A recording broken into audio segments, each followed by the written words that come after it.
Olá pessoal, sejam bem-vindos à nossa quarta videoaula de Cálculo 3. Hoje vamos trabalhar com curvas de nível e funções de 3 ou mais variáveis. Até aqui vimos dois métodos diferentes para visualizar funções: diagramas de flechas e os gráficos, isso na aula anterior. Um terceiro método, e muito importante, é o método emprestado dos cartógrafos.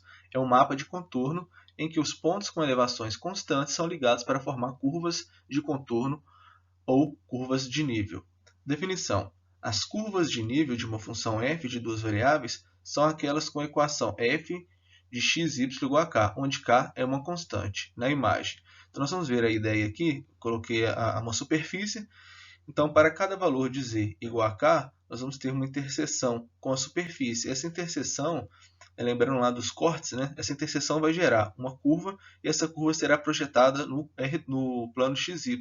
Então, aqui nós temos uma circunferência quando k é igual a 45, né? Lembrando que vai ter a altura 45 e a imagem espelhada aqui é uma circunferência, assim por diante. Então, uma curva de nível f de x, y, k é o conjunto de todos os pontos no domínio de f, no quais os valores de f é igual a k. Isso aí, a gente sempre vai estar olhando para o domínio, né? Aqui no plano xy, vai estar vendo essa projeção aqui do que aconteceu com a interseção do z igual a k. Né? Aqui no caso, z é igual a 45, a interseção aqui temos uma circunferência, a projeção aqui embaixo, uma circunferência. Essa curva de nível vai nos ajudar muito, beleza? Observações importantes. Primeiro, as curvas de nível f de x, y igual a k são apenas cortes do gráfico de f no plano horizontal z igual a k projetado sobre o plano xy. Então, foi o que eu disse anteriormente. Nós temos a superfície.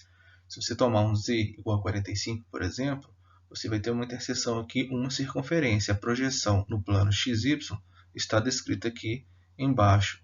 Essas várias circunferências, elas formam as curvas de nível, tá certo? Então, nós temos para k igual a 35, k igual a 40, 35, 25 e 20. Então, é muito interessante trabalhar com as curvas de níveis em alguns gráficos, beleza? Segunda observação: se traçarmos as curvas de nível da função e visualizá-las de cima para baixo, temos. Então, imagine que você esteja aqui olhando de cima para baixo. Uma observação importantíssima, olha que interessante. A superfície será mais inclinada onde as curvas de nível estiverem mais próximas das outras, e será um pouco mais achatada onde as curvas de nível estão distantes umas das outras. Então, aqui nessa figura, nessa curva de nível, observe que para k igual a 25 e k igual a 20 está um pouco mais afastada. Então, significa que a nossa curva de nível, significa que a nossa superfície está um pouco mais achatada aqui. No 45 para o 40 estão mais próximos, né? 45 para o 40, do 40 para o 35, as curvas de níveis estão mais próximas, significa que há uma inclinação maior na sua superfície. Então, é justamente o que está acontecendo. Isso é muito interessante. Bora lá? Um exemplo comum de curvas de nível ocorre nesses tipos de mapas, onde que tem várias montanhas. Observa que aqui está escrito, ó, 5.000. Então, significa que o nosso z é 5.000. Tem uma altura z igual a 5.000. Aqui 4.500, aqui 4.000, aqui 4.500. Então, onde estão as linhas mais próximas uma das outras, significa que há uma inclinação maior, beleza? Observe que esse aqui, ó, de 5.500 até essa parte, parece que há uma parte mais achatada, né? Então, é muito interessante estar estudando e entendendo essa questão das curvas de nível para ter uma noção do que está acontecendo com a nossa superfície. Às vezes a superfície não é tão bonitinha igual as que estamos estudando, às vezes são várias montanhas. Então, essa curva de nível ela nos dá uma dimensão do que está acontecendo, onde que tem uma maior inclinação, onde que é mais achatado, né? Lembrando que o maior espaçamento aqui significa que a nossa superfície está mais achatada. Então, existem várias aplicações da curva de nível e essa é uma aplicação interessante, né? Outro exemplo interessante é este daqui. As curvas de nível não estão identificadas, mas elas separam as regiões coloridas e a quantidade de precipitação em cada região é indicada na chave de cores. Então, aqui nós temos uma legenda, né? A precipitação em centímetros por ano. Observe que em roxo, acima de 250, onde temos mais chuvas, né? Mais elevadas. Aqui no Brasil, nós temos ali na parte da Amazônia. Temos em outros lugares do mundo também. Temos aqui para analisar o azul escuro de 200 a 250, o azul mais clarinho, a parte verde que é de 50 a 100. Temos em vermelho, né, que é abaixo de 25 ali na parte da África. Então é isso, né? Dá para trabalhar com curvas de nível, não necessariamente mostrando ali as curvas, mas tem outras formas de estar analisando e trabalhando com essas aplicações de curva de nível, beleza? Vamos para um exemplo mais numérico. Um mapa de contorno para a função f é mostrado na figura abaixo. Use-o para estimar os valores de f de 1, 3 e f 4 e 5. Que o f, onde a coordenada x é 1 e o y é 3. Então é isso daqui, pessoal. Olha, que nós estamos olhando para o plano XY, né, para o domínio da nossa superfície. Então vocês vão ver que quando está escrito 50, significa que o meu z, o z igual a k, é 50, né? E assim por diante. Onde está mais próximo um do outro, significa que a nossa superfície tem uma inclinação maior. Quando está mais distante, aqui assim por exemplo, a nossa superfície é mais achatada. De toda forma, analisar esses valores é simples. Vocês vão lá no x igual a 1, y 3. Então, x1, y3. Aqui é aproximadamente, essa curva aqui é 70, tá vendo? Então, 1 e 3. Aqui vai de 70 a 80, então é 70 e poucos. Aqui a resposta é aproximadamente 73. Né? Se fosse colocar 72 também, estava próximo. 1 e 3, está vendo? Outra, vamos lá. F da coordenada 4 e 5. Então, F de 4 aqui e 5. Vocês estão vendo? Isso aqui está entre 50 e 60, né? Então, é mais ou menos 55, 54. Então, dá para analisar o f de x, y. Dando as coordenadas do x e do y, você vai ter uma noção de quanto que é o seu z.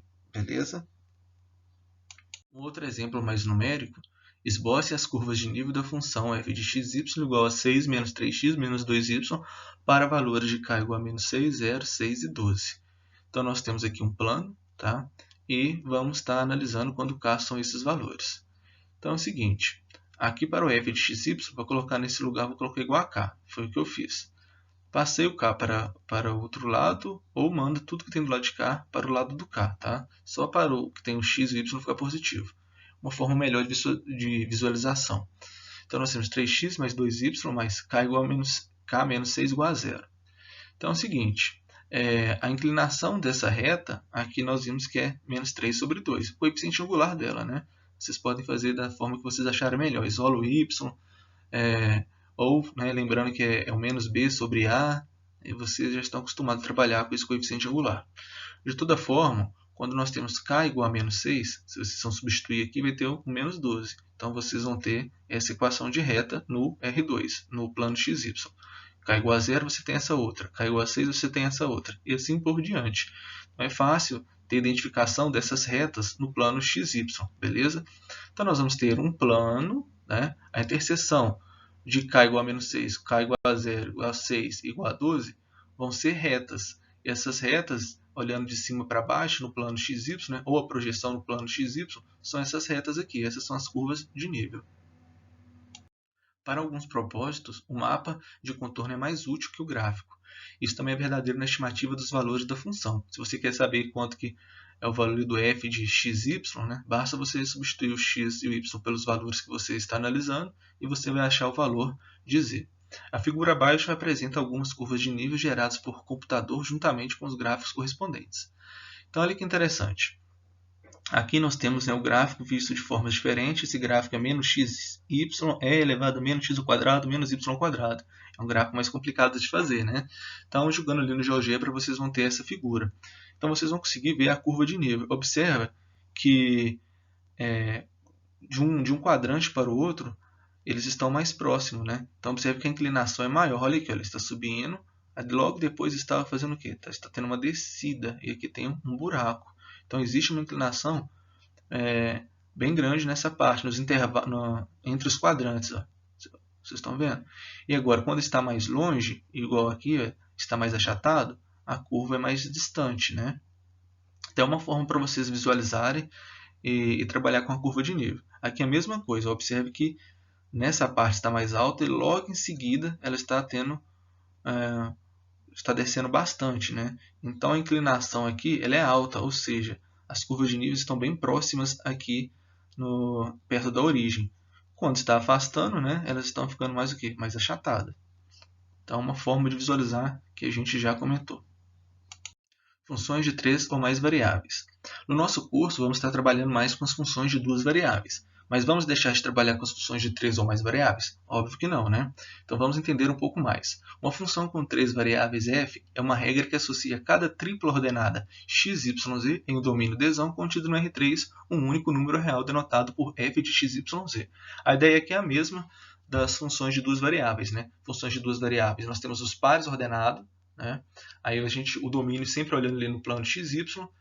Então a gente vai estar associando esse par ordenado a um número real f de x, y, que são os valores de z. Aqui, como é uma função de 3 variáveis, nós vamos estar pegando a tripla ordenada em um domínio Dzão contido no R3, associando a um número real f de x, y, z. Ah, professor, lá no f de x, y, isso era o z. E aqui? Aqui pode ser o w, uma outra letra que vocês preferirem, tá? Não tem uma letra específica igual lá nos outros, não. Exemplo. A temperatura Tsão em um ponto da superfície terrestre depende da latitude x e da longitude y do ponto e do tempo t, de modo que podemos escrever. Então, essa função ela depende de 3 variáveis, né? Da latitude, longitude e do tempo. Então, nós vamos estar representando uma função de 3 variáveis.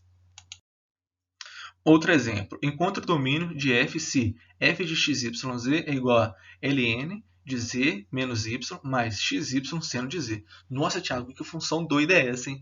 Pessoal, analisar o domínio não tem segredo. Vocês vão analisar onde a função está bem definida. Lembrando que no logaritmo, aqui o logaritmano ele tem que ser o quê? Maior que zero. Beleza? E aqui não tem restrição nenhuma. Então a expressão f de x, y, z é definida enquanto essa parte aqui logaritmano é maior que zero, ou seja, quanto z menos y é maior que zero. Assim, o domínio de f são todos os pares, todas as triplas ordenadas, né, x, y, z pertencente ao R3, tal que z é maior do que 3. Então, aqui eu fiz o plano, né, z maior que y, né, perdão. Então, aqui eu fiz o plano z igual a y, perfeito? Então, vamos analisar quais são os pontos que queremos, né? Vocês lembram lá que no R2 eu falei assim, pegue um ponto lá de um quadrante para analisar quais são os pontos que vocês querem. O z maior que y são todos os valores aqui acima, né? Se você pegar um ponto aqui 0,02, então o ponto 0,02, ó, o z vai ser 2 e o y 0, então tá ok, né? Se você pega um ponto aqui para baixo, não funciona, né? Se você pega um ponto aqui em y, sei lá, vamos pegar um ponto 0,30. Então, aqui seria 0 é maior que 3? Não. Ou seja, esses pontos daqui não pertencem ao meu domínio. Seriam só os pontos do lado de cá. Então, o uso do GeoGebra é importante para visualizar alguns resultados, tá bom? Resumindo, a ideia de calcular o domínio é a mesma lá que a gente aprendeu na função de uma variável, de 2 variáveis, só ver onde a função está bem definida, ok? É muito difícil visualizar uma função f de 3 variáveis por seu gráfico, já que estaria em um espaço de 4 dimensões. Isso é interessante, né, pessoal? A função de uma variável, nós temos uma curva. Função de 2 variáveis, nós temos uma superfície, né? E a função de 2 variáveis, o domínio vai estar contido ali no plano xy, vai ser uma curva. Aqui a ideia é interessante. Para uma função de 3 variáveis, a nossa figura, o nosso gráfico, seria alguma figura de 4 dimensões, que a gente não faz a mínima ideia. Mas o seu domínio vai ser no R3. Então, vamos recapitular. Olha. Para a função de uma variável, é um valor real associado a um valor real. Para a função de 2 variáveis, é um par ordenado associado a um número real. E o domínio é trabalhado ali no R2. Para a função de 3 variáveis, nós estamos associando a tripla ordenada a um número real. E o seu domínio vai ser ali onde? No R3. Então, seu domínio vai ser uma superfície. E dá para trabalharmos isso com curva de nível. No entanto, obtemos um certo conhecimento de f ao examinar suas superfícies de nível, que são aquelas de equação, igual eu falei, ó, f de x, y, z igual a k, onde k é uma constante. Se o ponto x, y move-se ao longo de uma superfície de nível, o valor de f de x, y, z permanece fixo. Nós vamos ver este caso daqui a pouco. Encontre a superfície de nível da função f de x, y, z igual a x ao quadrado mais y² mais z ao quadrado.